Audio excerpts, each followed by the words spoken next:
Good morning all of you. कैसे हैं आप सभी? बहुत दिन बाद क्लास लगा रहे हैं। कैसे? बहुत दिन बाद लग रहे हैं फिजिक्स।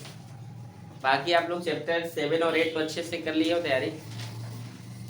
बोला था ना ऋषि का? पक्का? ठीक। चलिए आज जो हम एक नया टॉपिक है हमारा ऑप्टिक्स। ये अध्याय 9 है आपका, ठीक है? कौन सा अध्याय? 9 थी ऑप्टिक्स, जिसको आप प्रकाशिकी कहते हैं।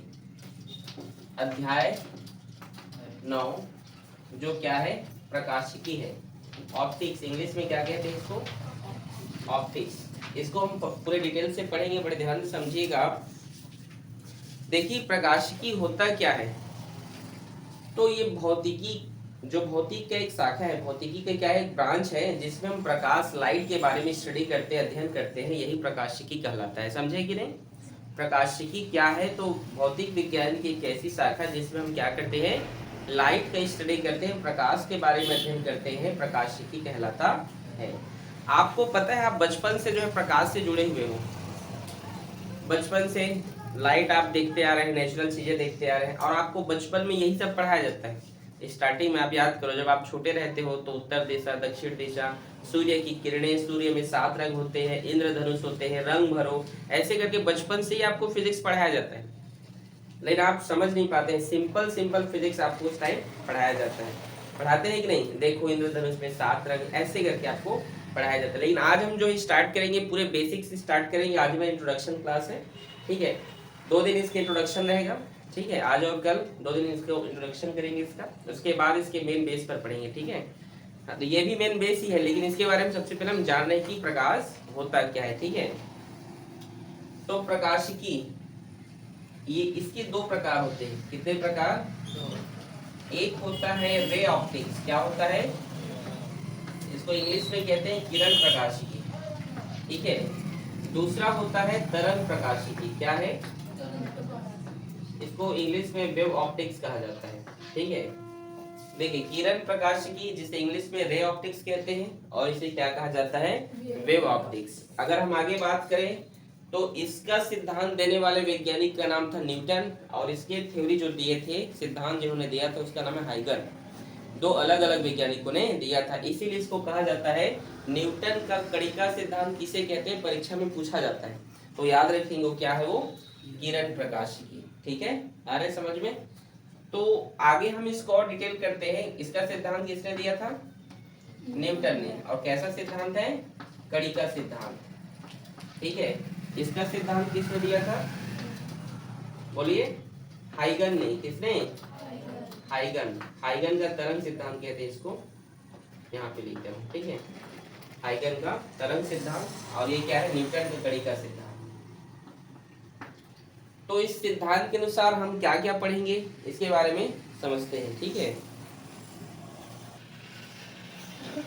तो किरण प्रकाशिकी में न्यूटन ने क्या क्या कहा इसके बारे में चलिए हम समझते हैं, ठीक है? पहली बात जो न्यूटन ने कहा कि जो किरण होती हैं, जो प्रकाश की क्या होते हैं, जो किरण होते हैं, वो कणों से मिलकर बना है। ध्यान सुनेंगे। पहला उन्होंने क्या कहा न्यूटन ने? बोलिए। कि प्रकाश किससे मिलकर बने हैं? कणों से मिलकर बने हैं, ठीक है?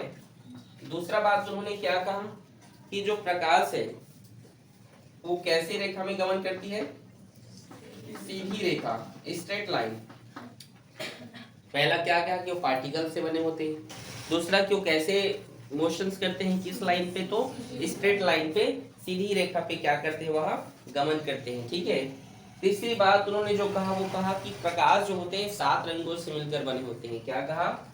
प्रकाश 7 रंगों से मिलकर बना होता है।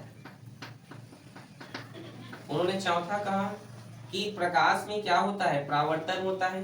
क्या होता है? परावर्तन, अपवर्तन और वर्ण विक्षेपण की घटना होती है। किसकी घटना होती है? और इन्हीं के बारे में हम पढ़ेंगे, इन दोनों के बारे में, ठीक है? इन तीनों के बारे में, ठीक है? आ रही नहीं समझ में आप लोग को मैं क्या लिख पा रहा हूँ? हाँ कि नहीं आ रहे हैं? बोलिए। आ रहे ना?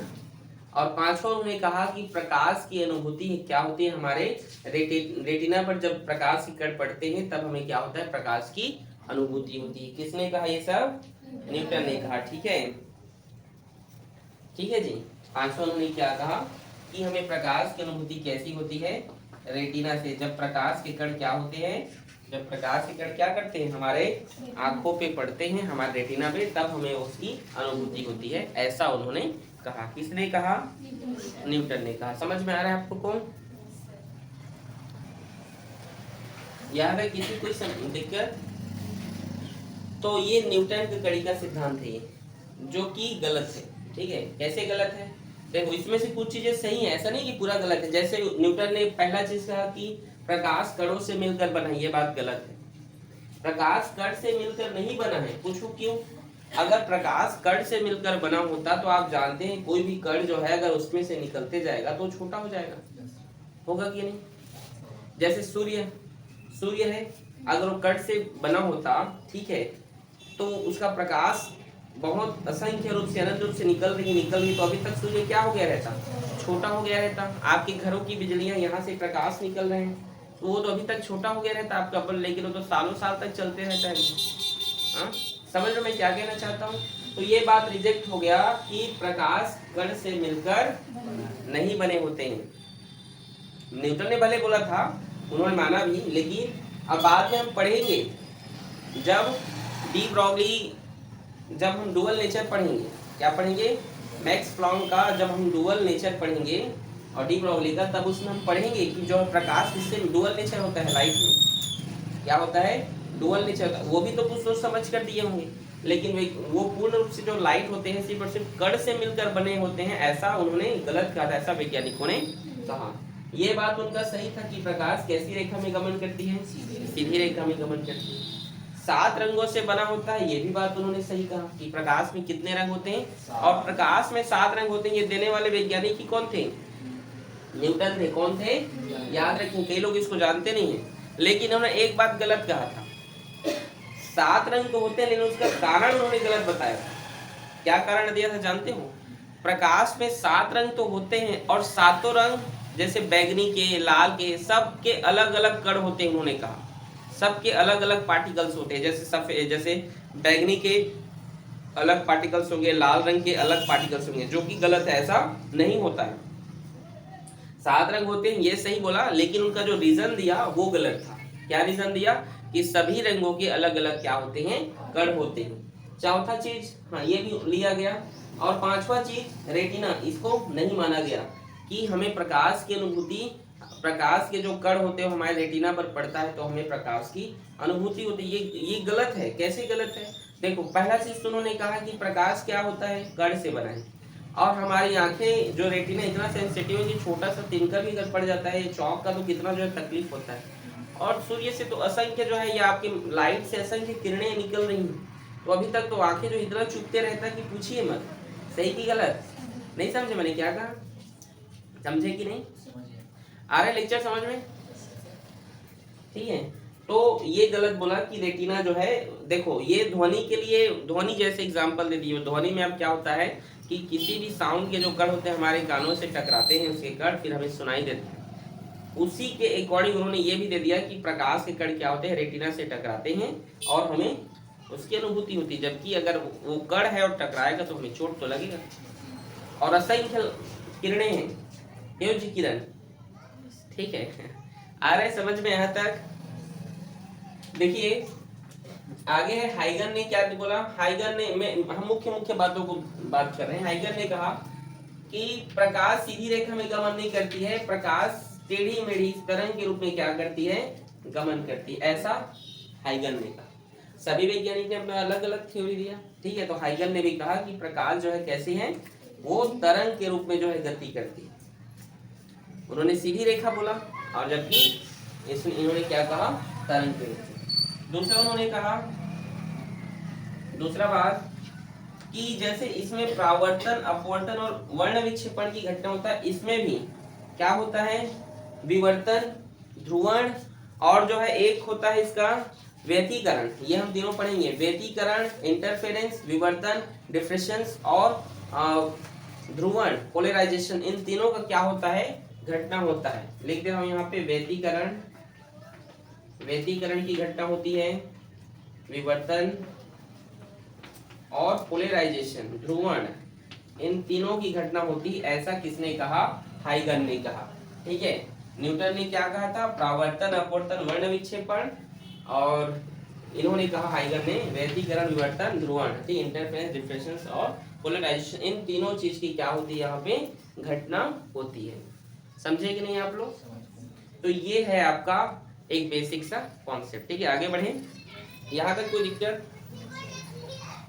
बाद में कई लोगों ने कहा कि जो प्रकाश यदि कण से नहीं बना है तो किससे बना है? तो प्रकाश में एक बताता हूं, आप लोग याद रखेंगे, प्रकाश में एक कण तो होता है, लेकिन कैसा कण होता है, वेटलेस कण, मासलेस पार्टिकल, द्रव्यमान रहित, मतलब उसमें द्रव्यमान होता ही नहीं, उसको फोटान कहा जाता है। क्या कहा जाता है, फोटान, याद रखेंगे। जो प्रकाश में जो पार्टिकल्स पाए जाते हैं वो वेटलेस होते हैं, मासलेस होते हैं, जिसको हम फोटान के नाम से जानते हैं। ठीक है, इसको नोट करें।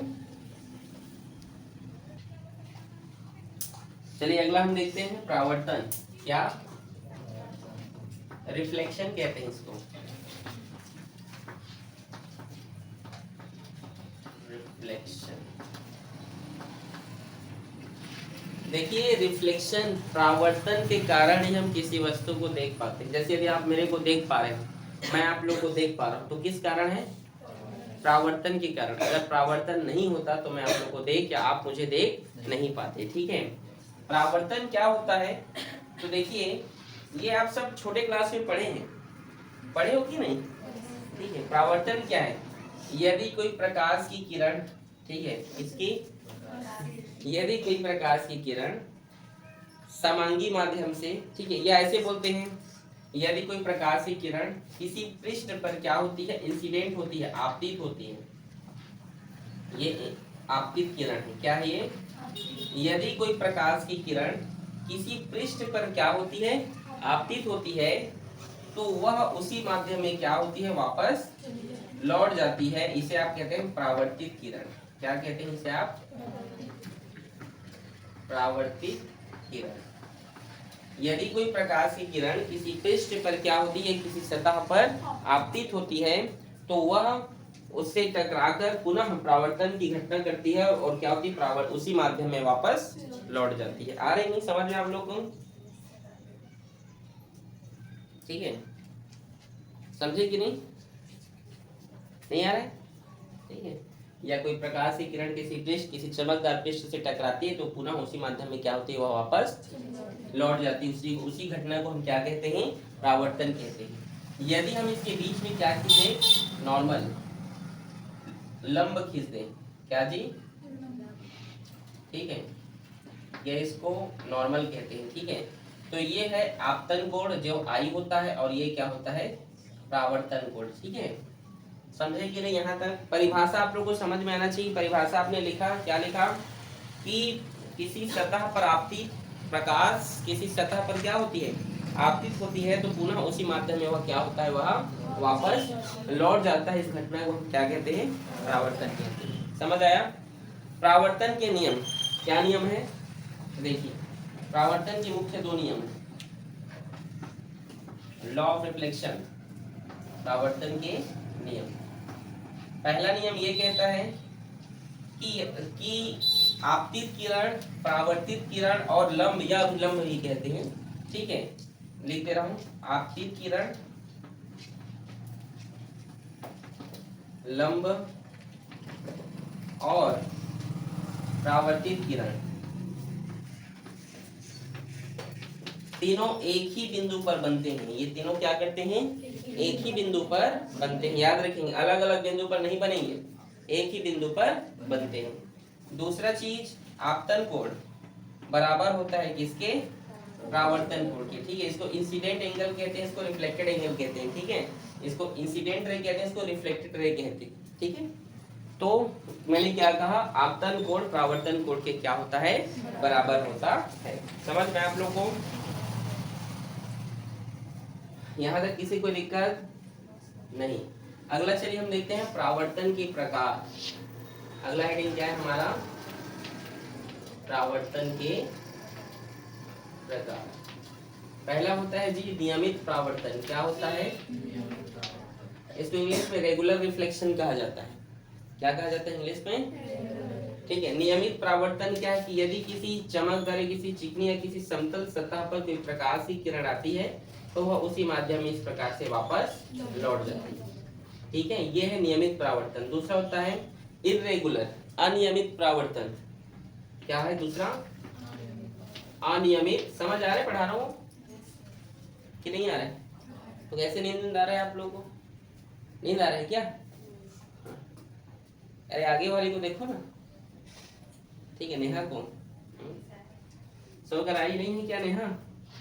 कितने बजे सोती हो? कितने बजे तक पढ़ती रहती हो?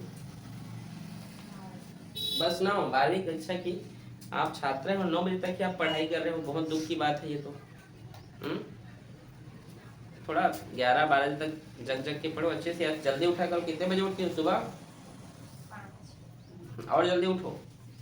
ठीक है। अनियमित परावर्तन, यदि कोई प्रकाश की किरण किसी खुरदुरे सतह पर, कैसी सतह है ये? खुरदुरे। ठीक है, तो किसी खुरदुरे सतह पर आती है तो इस प्रकार से आप देख सकते हैं। एक मिनट, दूसरा इसको बना रहा हूँ, यहाँ पे बना दे रहा हूँ। ठीक है, देखो यदि खुरदुरे सतह पे आए, यहाँ पे बना रहा हूँ चित्र। जैसे ये खुरदुरा सतह ये, ठीक है। और यदि कोई प्रकाश की किरण देखिए इस प्रकार से आ रही है, ये देखिए, तो ये उसमें जो परावर्तन हो रहा है वो दूर दूर हो जा रहा है। एक ही दिशा में, मतलब एक ही माध्यम में तो हो रहा है, लेकिन एक पर्टिकुलर सही तरीके से नहीं हो रहा है। तो आप बोल सकते हैं नियमित में क्या है, समतल सतह पर जो प्रकाश की किरण आपतित होगा, और अनियमित में क्या होगा, किसी खुरदुरे सतह पर, और वो टेढ़ी मेढ़ी जो है उसकी, उसमें परावर्तन होगा। इसे को क्या कहते हैं? इसको हम अनियमित परावर्तन कहते हैं। बोलो समझ में आया आप लोगों को? अगला हमारा यहाँ पे अगला टॉपिक है प्रतिबिंब। इसको नोट करो। अगला टॉपिक है हमारा प्रतिबिंब।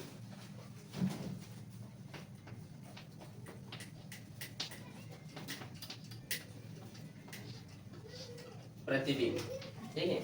इसको इंग्लिश में इमेज कहते हैं। क्या कहते हैं इंग्लिश में? से इमेज। देखिए प्रतिबिंब क्या होता है, इमेज कैसे बनता है। तो देखिए परावर्तन या अपवर्तन, ठीक है, रिफ्लेक्शन या रिफ्रेक्शन के बाद, ठीक है, परावर्तन या अपवर्तन की घटना के पश्चात जब दो या दो से अधिक प्रकाश की किरणें मिलती हैं या मिलती हुई प्रतीत होती हैं, तब उसे क्या कहा जाता है? प्रतिबिंब कहा जाता है। बोलो समझ में आया कि नहीं? ठीक है, एक बार और। परावर्तन या अपवर्तन के पश्चात, परावर्तन या जब प्रकाश, परावर्तन या अपवर्तन की घटना के पश्चात जब दो या दो से अधिक किरणें, जब दो या दो से अधिक प्रकाश की किरणें मिलती है या मिलती हुई प्रतीत होते हैं, ठीक है, तब उसे क्या कहा जाता है? प्रतिबिंब कहते हैं। समझे कि नहीं? परावर्तन या अपवर्तन की घटना के पश्चात जब दो या दो से अधिक प्रकाश की किरणें मिलती हैं या मिलती हुई प्रतीत होती है तो उसे क्या कहा जाता है? अब यहाँ पर आप ध्यान सुने होंगे, तो यहाँ पर जो मैंने बोला कि मिलती है या मिलती हुई प्रतीत होती है, तो मतलब यहाँ पर मैं दो बात कर रहा हूँ। तो ये दो प्रकार के होते हैं, आगे समझते हैं हम, ठीक है।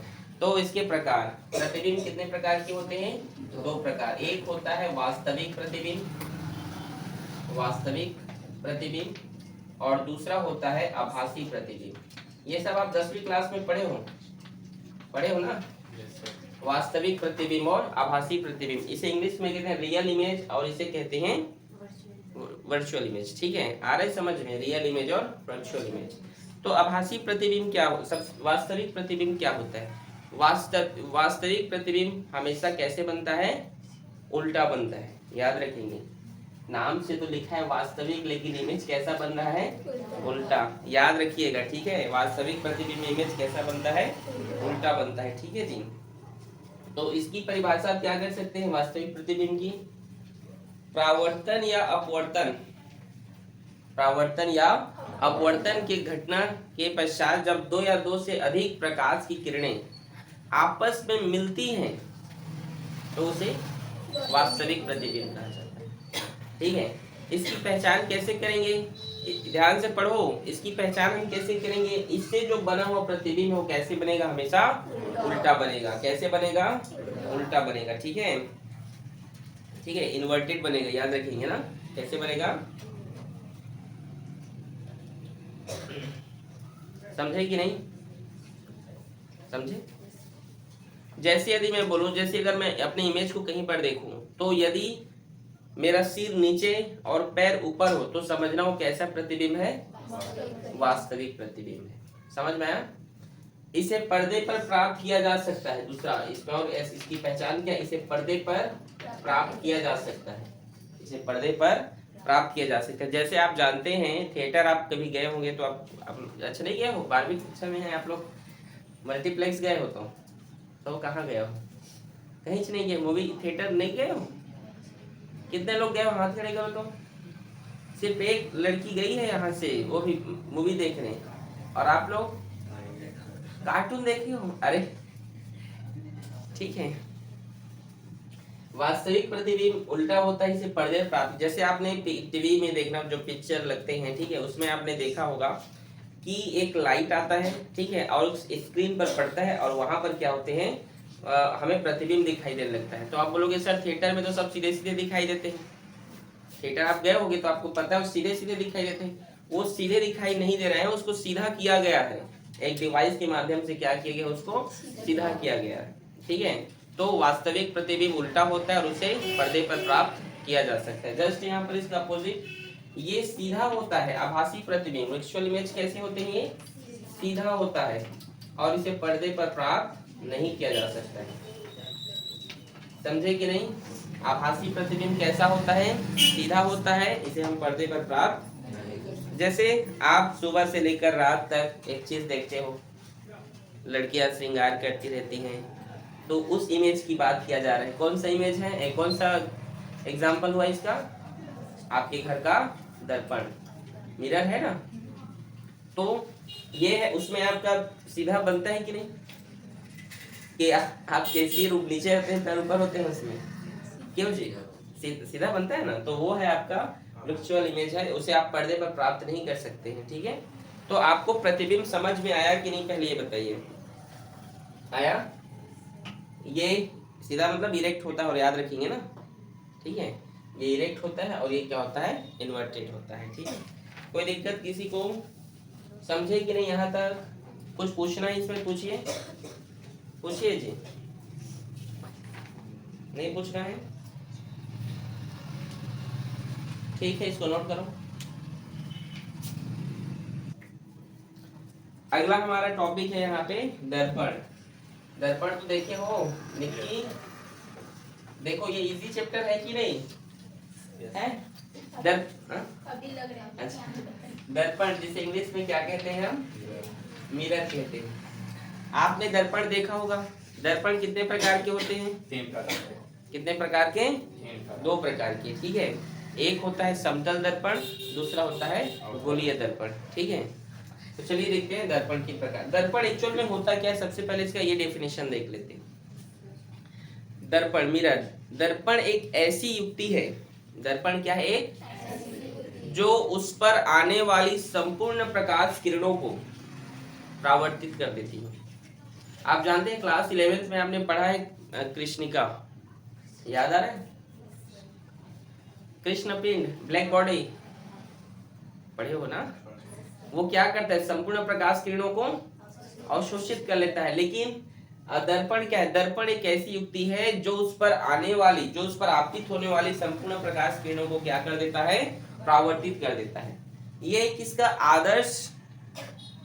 आदर्श रूप में इसे हम कह सकते हैं। लेकिन ऐसे ही संसार में कोई चीज नहीं है जो कुछ ना एक्सेप्ट करे। कुछ ना कुछ तो प्रकाश की किरणें रोकता होगा।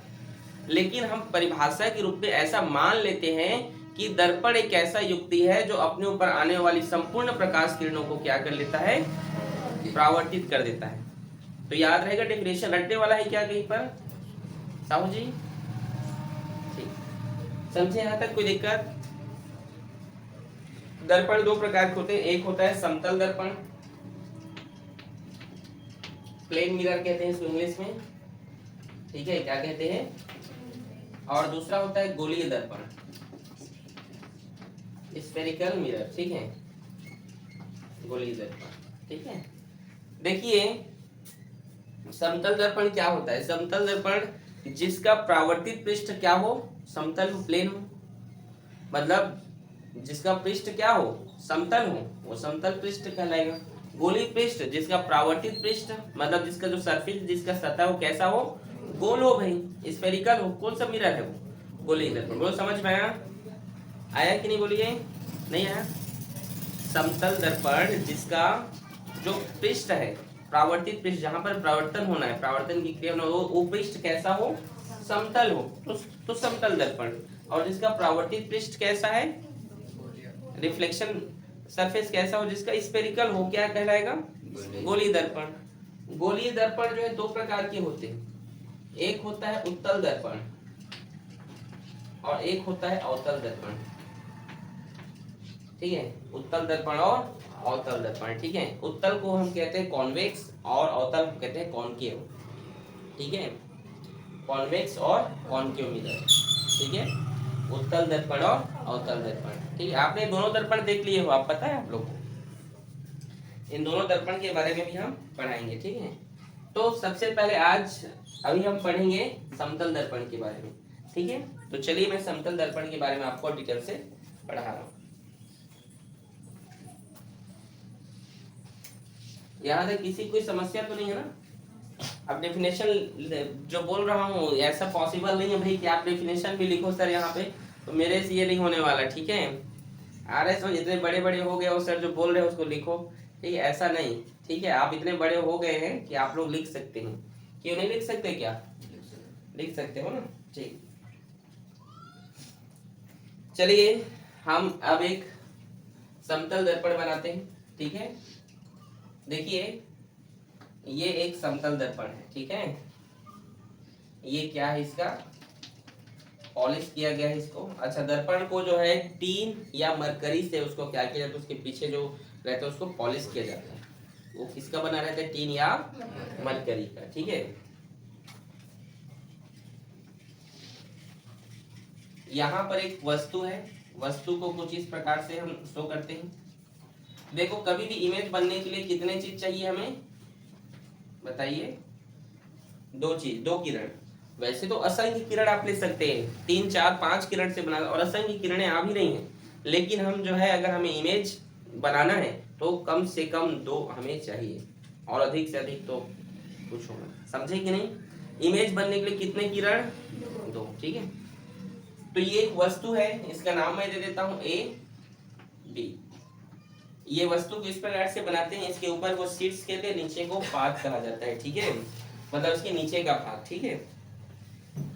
तो यहां से हम क्या करेंगे, प्रकाश किरणें जो है आपतित करेंगे, ठीक है। प्रकाश किरणें क्या करेंगे, यहाँ पर आपतित करेंगे। देखिए जो जैसे अभी मैंने कहा कि अभी मैंने आपको बताया कि जो है इमेज बनाने के लिए, क्या बनाने के लिए, इमेज बनाने के लिए लगभग लगभग कितने किरणें हमें चाहिए? 2 किरणें। लेकिन जरूरी नहीं कि आप वो 2 किरणें जो है आप जैसा आपको ले सकते, लेना है, अभी आपको मैं बताऊंगा, ठीक है, उसके नियम। तो आप जैसा आपको लेना है आप ले सकते हैं, ठीक है। तो यहाँ पे हम मान लेते हैं एक प्रकार की किरण ये है, ठीक है, इस पृष्ठ पर क्या हुए, आपतित हुआ। दूसरा प्रकाश का किरण ये है भाई, इस पृष्ठ पर आपतित हुआ। परावर्तन की घटना के पश्चात ये इधर चला गया, परावर्तन की घटना के बाद ये इधर चला गया। क्या ये मिल रहे हैं? क्या ये मिल रहे हैं? ये तो और दूर होते जा रहे हैं, तो क्या इनका इमेज बन पाएगा? अभी आपने पढ़ा कि इमेज बनने के लिए किरणों का आपस में मिलना जरूरी है, और अगर नहीं मिलना है तो मिलते जैसे उनको लगना भी चाहिए, तो किसी एंगल पर मिलते हुए नहीं लग रहे हैं, लग रहे हैं क्या? तो इस कंडीशन में इमेज बनाने के लिए, ठीक है, इसको हम इस प्रकार से डॉटेड लाइन से शो कीजिएगा, इसको हम पीछे ले जाते हैं, क्या पता पीछे में कहीं पे मिल जाए। ये मिला, मिला कि नहीं जी? मिला ना? ये A और ये B, A dash B dash, ठीक है। और देखिए अभी हमने कहा, क्या कहा कि यदि देखो इस प्रकार से तो दूर जा रही है, लेकिन जब उसको हम पीछे ले जाए तब क्या होता है, यह मिल जाता है, ठीक है। तो अभी आपने पढ़ा दर्पण में कि ये कैसा इमेज है, बताइए मेरे को। अब आप लोग बताइए, ये वस्तु है और कैसा बन रहा है, ये वस्तु के जैसे ही बन रहा है सीधा, तो कौन सा इमेज हुआ, आभासी। समझ आ रहा है ना, वर्चुअल इमेज हुआ कि नहीं, नहीं समझ आ रहा है। ये वस्तु है ये, और वस्तु का इमेज कैसा बन रहा है, सेम उसके जैसे ही बन रहा है, तो कैसा इमेज हुआ ये, आभासी। जैसे आपके घर में जो दर्पण होता है उसमें आपका इमेज वैसे ही बनता है कि कोई दूसरा बनता है, हाँ? जैसे कि ऐसे खड़े हो तो जो है, छोड़ो, ठीक है, समझे कि नहीं, समझ आया, आया कि नहीं है, ठीक। आगे चलिए हम देखते हैं इसकी कुछ विशेषताएं देखते हैं। यहाँ इसमें किसी कुछ पूछना है, ये इमेज बनाने का इसका एक तरीका है, ठीक है। किसी कुछ पूछना है क्या, नहीं, इसके कुछ हम प्रॉपर्टीज देखते हैं, कुछ विशेषताएं। विशेषताएं क्या है, पहला विशेषता तो इसका यही है कि कैसा है, ये सीधा है और क्या है, आभासी है। सीधा है और क्या है भाई, आभासी है। दूसरी बात, आप सभी लोग दर्पण तो देखे हैं कि आप दर्पण भी नहीं देखे हो, ऐसा तो हो नहीं सकता, देखे हो ना। तो वस्तु और प्रतिबिंब, यहाँ वस्तु कौन है, ये, और प्रतिबिंब कौन है, ये। वस्तु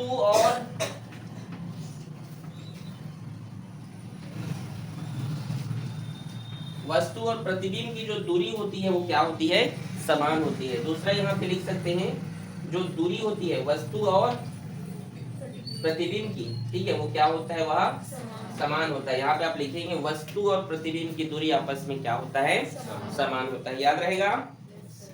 जैसे यदि मैं मान लो मिरर से 10 मीटर की दूरी पर हूं, तो उस मिरर में भी उतना ही डिस्टेंस दिखाएगा वो। आप बोले नहीं सर उसमें तो बढ़िया दिखाता है।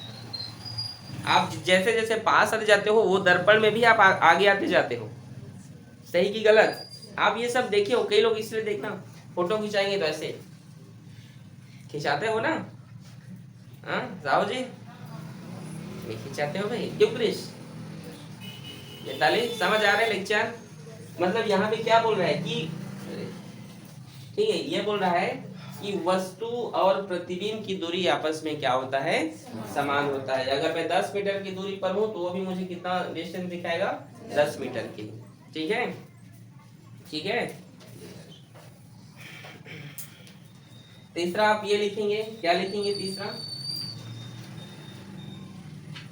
देखिए, यदि मैं वस्तु को प्रतिबिंब की ओर u वेग से गति कराऊं, यदि मैं वस्तु को प्रतिबिंब की ओर, इमेज की ओर, ऑब्जेक्ट को इस इमेज की ओर u वेलोसिटी से क्या कराऊं, मोशंस कराऊं, गति कराऊं, तो प्रतिबिंब क्या होता है, वस्तु की ओर आने लगता है, तो वेग क्या होता है, समान होता है। ये नहीं कि आप जो है स्पीड में बढ़ रहे हो और उधर से धीरे धीरे आ रहा है, ऐसे होता है क्या, समझ रहे हो ना। तो देखो ऑप्टिक्स चैप्टर कितना इंची है ना, हाँ नहीं लग रहा है जी, ठीक है। तो यहाँ पे क्या लिखा, वेलोसिटी क्या होता है, इनका समान होता है। यदि वस्तु प्रतिबिंब से u वेग से आगे बढ़े, u वेग से गति करे, तो प्रतिबिंब भी क्या होगा, u वेग से आगे प्रतिबिंब की ओर आगे बढ़ता है। इजी है। इसमें सबसे इंपॉर्टेंट जो बात है उसको मैं यहाँ पे कहाँ पे लिखूं, इस साइड लिख दो क्या, चलिए तो इमेज आपको समझ में आ गया होगा, इसको मैं मिटा रहा हूँ, ठीक है। इसमें जो चौथा जो पॉइंट है ये बहुत इंपॉर्टेंट है, इसको ध्यान समझना। ये कंपटीशन एग्जाम में या कई ऐसे पेपर बहुत आते हैं, ठीक है, बड़े ध्यान समझिएगा, ठीक है। यहाँ पे बना दे रहा हूँ, ठीक है। यदि दो दर्पण के बीच, मान लो एक दर्पण ये है और ये चौथा पॉइंट ना यहाँ पे लिख रहा हूँ, ठीक है, और दूसरा दर्पण ये, ठीक है, दो दर्पण है,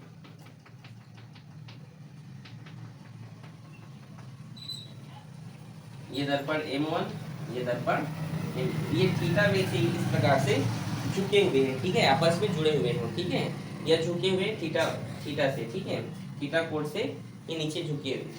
यहाँ पर हम एक वस्तु रखते हैं, वस्तु A और B, ठीक है। तो वस्तु ये जो A और B है, मतलब ये वस्तु है ये जो वस्तु रखा हुआ है इसके कितने प्रतिबिंब बन सकते हैं। नहीं समझे? इन दो दर्पणों के बीच में एक वस्तु रखा हुआ है और दर्पण कैसे है, इस प्रकार से झुके हुए हैं, थीटा कोण से झुके हुए हैं। तो क्वेश्चन ये है कि बताइए कि इस इमेज के कितने चित्र बन सकते हैं। शीश महलवा देखे हो, इसमें आदमी के कई चित्र दिखने लगते हैं, देखे हो कि नहीं? हाँ, वैसे ये क्वेश्चन है कि बताइए दो दर्पण के बीच में एक वस्तु रखा गया है तो उसके कितने चित्र बन सकते हैं। हाँ ठीक है, तो चलिए इसको हम यहाँ पे हल करते हैं। इसको कितने चित्र बन सकते हैं इसको देखिए। इसके लिए फॉर्मूला होता है, उस फॉर्मूला पर हमें काम करना है। क्या है फॉर्मूला होता है? ठीक है, प्रतिबिंब मतलब उसके number n equal to 360 by theta, 360 by theta. और ये किसके लिए? ये ऑड के लिए, विषम के लिए। और दूसरा होता है, एक और फॉर्मूला होता है 360 बाई थीटा, ये सम के लिए होता है, लेकिन उसे -1 भी करना पड़ेगा। ठीक है, अब ये क्या क्या फॉर्मूला सर लिख दिया 360 बाई थीटा -1, समझ में नहीं है, नहीं आया ना? एक एग्जांपल से देखते हैं। ठीक है, सीधा बैठो। ठीक है, देखिए हम एक एग्जांपल देखते हैं। मान लीजिए कि दो दर्पण है और आपस में वो 40 डिग्री कोण बनाकर झुके हुए। कितने डिग्री का? 40 डिग्री का। तो n equal to 360 by 40, 0 0 cut गया और 4 निया 36, ये विषम है। मतलब अगर 40 डिग्री का कोण बना के झुके हुए हैं तो कितने इमेज बनेंगे? 9 इमेज। अगर ये 40 डिग्री का एंगल बन के झुका हुआ है तो कितने इमेज बनेंगे? 9। लेकिन अगर जो है, मान लो यहीं पर हम देखते हैं इसका एग्जांपल n इक्वल्स टू 360, और मान लो एग्जांपल हम इसका देखते हैं और बोल रहे हैं कि ये 40 नहीं 30 डिग्री का झुका हुआ है। तो 30 डिग्री का झुका हुआ है तो ये 0 0 कट गया और ये 12 होगा ना? लेकिन फॉर्मूला में -1 भी करना है ना? तो 12 - 1 इक्वल्स टू 11। आया कि नहीं? आपने ध्यान दिया होगा कि इसमें भी हल करने पर भी विषम संख्या है और इसको भी हल करने पर। तो याद रखना, दो दर्पणों के बीच इस प्रकार से अगर झुका दिया जाए और जो भी थीटा कोण बनेगा वो एक्चुअल में उसमें जो इमेज बनेगा वो सिर्फ ओड या वो क्या होगा? विषम ही होगा। क्या होगा? विषम ही। हमेशा क्या होगा? वो उसमें प्रतिबिंबों की संख्या क्या होगी? विषम ही होगी। आप देख सकते हैं अगर सम आ गया तो -1 करना है, तो -1 करोगे तो विषम ही हो गया वो। तो समझे कि नहीं समझे? मान लो प्रश्न ये आता है कि दो दर्पण है और वो जो है 40 डिग्री से झुके हुए हैं, तो बताइए कितना इमेज बनेगा? तो हल किए और आपको 9 आ गया, हाँ तो 9 इमेज बनेगा। लेकिन ऐसे आपने हल किया, गुणा भाग किया और उसको हल करने पर कितना आ गया? वहां पे 10 आया, मान लो 12 आ गया, 20 आ गया। कितना आ गया? 20। 20 क्या है? एक सम संख्या है, तो सम है तो उसमें फिर एक घटाओ तो 19 हो गया। तो आप बोल सकते हो कि अगर वो 20 डिग्री से झुकेगा तो उस पर जो है कितने प्रतिबिंब बनेंगे? 19 बनेंगे। जैसे यहाँ पे 11 और 9 है। बोलो समझे कि नहीं समझ आया? पूछो मेरे को, समझे? मतलब वो दर्पण की प्रतिबिंब हमेशा कैसी होगी? हमेशा विषम ही होगा। ठीक है, और यहाँ पर एक और मोस्ट इंपॉर्टेंट बात है कि यदि दो समतल दर्पण आपस में कैसे हो? समानांतर हो, आमने सामने ऐसे रखे हो, समानांतर हो, तब उसमें कितने प्रतिबिंब बनेंगे? समानांतर में कैसे बनेंगे? तो यहाँ पे लिखवा दे रहा हूँ। ठीक है, 5वां, यदि दो दर्पण, कैसे दर्पण? यदि दो समतल दर्पण समानांतर रखे हुए हो तो थीटा बराबर क्या होगा? 0 होगा। तो थीटा बराबर क्या होगा जी? 0 होगा। ठीक है, तो n इक्वल्स टू 360 बाई 0। ठीक है, 360 बाई 0। तो ये 0 0 मत कटा देना। ठीक है, कई लोग का बुद्धि रहता है ना, ये हर 0 0 तो कटे, यहाँ कुछ 10 वर्ष रहेगा तो कटेगा। ठीक है, नहीं, कई लोग का ऐसा बुद्धि होता है कि नहीं? अगर यहाँ पे 10 रहेगा तब तो कटाओगे 0 0 को, और कुछ नहीं है तो ऐसी सोचा है कि नहीं रे, और 36 प्रतिबिंब बनेगा बोल देना। 0 से कोई भी संख्या भाग नहीं होता है। मतलब उस कंडीशन में कैसे इमेज बनेंगे? समझ आ रहा है? मतलब यदि जो है यदि दो समतल दर्पण समानांतर रखे हों, यदि दो समतल दर्पण कैसे रखे हों, समानांतर रखे हों, तो उसमें प्रतिबिंब कितना बनेगा? अनंत बनेगा। लेक्चर समझ में आया? आ रहा है कि नहीं? ठीक है, नोट करो। अगला हमारा टॉपिक यहाँ पर हम देखते हैं गोलीय दर्पण। क्या देखते हैं? गोलीय दर्पण। ठीक है, देखिए बड़े ध्यान से समझिएगा। स्पीड तो नहीं हो जा रहा है? बेटा समझ आ रहा है? गोलीय दर्पण ये खोखला कांच है। क्या है ये? तो इसको मैं इस प्रकार से काट दिया। क्या कर दिया इसको? तो मुझे ये कुछ इस प्रकार से मिलेगा, ये मिलेगा। यदि मैं क्या करूं, ध्यान समझेंगे ना। यदि मैं इसके बाहर को जो उभरा हुआ है इसको टील या मरकरी से क्या कर दूं? पॉलिश कर दूं, और इसके अंदर को, ये कटा हुआ भाग को ही लिया हो ना, इसके अंदर को इस प्रकार से पॉलिश कर दूं, तब इसका मिरर का नाम बदल जाता है। ये होता है आपका अवतल दर्पण। क्या कहलाता है? और ये कहलाता है आपका उत्तल दर्पण। अवतल मतलब कॉनकेव मिरर और इसका मतलब कॉन्वेक्स मिरर। समझ में आया? ये उत्तल दर्पण क्या है या अवतल दर्पण क्या है? तो किसी गोलीय दर्पण का वह भाग जिसका ऊपरी सतह क्या हुआ हो? पॉलिश हुआ हो। इससे पॉलिश हुआ हो और वह पृष्ठ जिसका आंतरिक सतह क्या हुआ हो, उसे क्या कहते हैं हम? बताइए। उत्तल दर्पण। ठीक है, समझ में आ रहा है आप लोग को? आगे बढ़े। अब यहाँ पे उत्तल दर्पण हो या अवतल दर्पण हो, कुछ नाम होते हैं यहाँ पे। क्या होते हैं? कुछ नाम होते हैं। जैसे ये ध्यान से देखिए, ये सेंटर की ओर है, मतलब अगर ये गोल था तो ये सेंटर की ओर है ना, तो इसको सी बोलते हैं। क्या बोलते हैं? भूमिका। सी मतलब होता है वक्रता केंद्र। क्या होता है? Centre of curvature. क्या होता है? ये होता है पी मतलब पोल। क्या होता है? ध्रुव। क्या होता है? और इसे कहते हैं एफ। एफ मतलब फोकस। क्या कहते हैं? एफ मतलब, ध्यान समझिएगा। और जिस लाइन पे हम ये सब खींच रहे हैं, मतलब सी से और पी को मिलाने वाले जो लाइन है, इसको प्रिंसिपल एक्सिस अर्थात मुख्य अक्ष कहा जाता है। क्या कहा जाता है? मुख्य अक्ष। समझ में आ रहा है?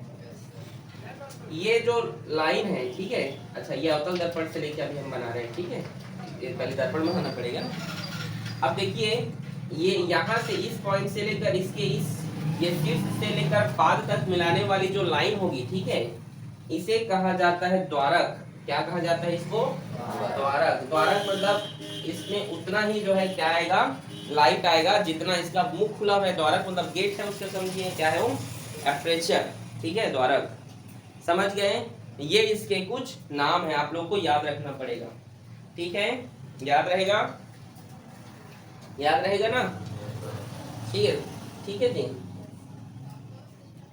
चलिए आगे हम कल देखेंगे प्रतिबिंब बनाने के नियम, और हम प्रतिबिंब कैसे बनाते हैं इसके बारे में कल पढ़ेंगे। ठीक है, ओके।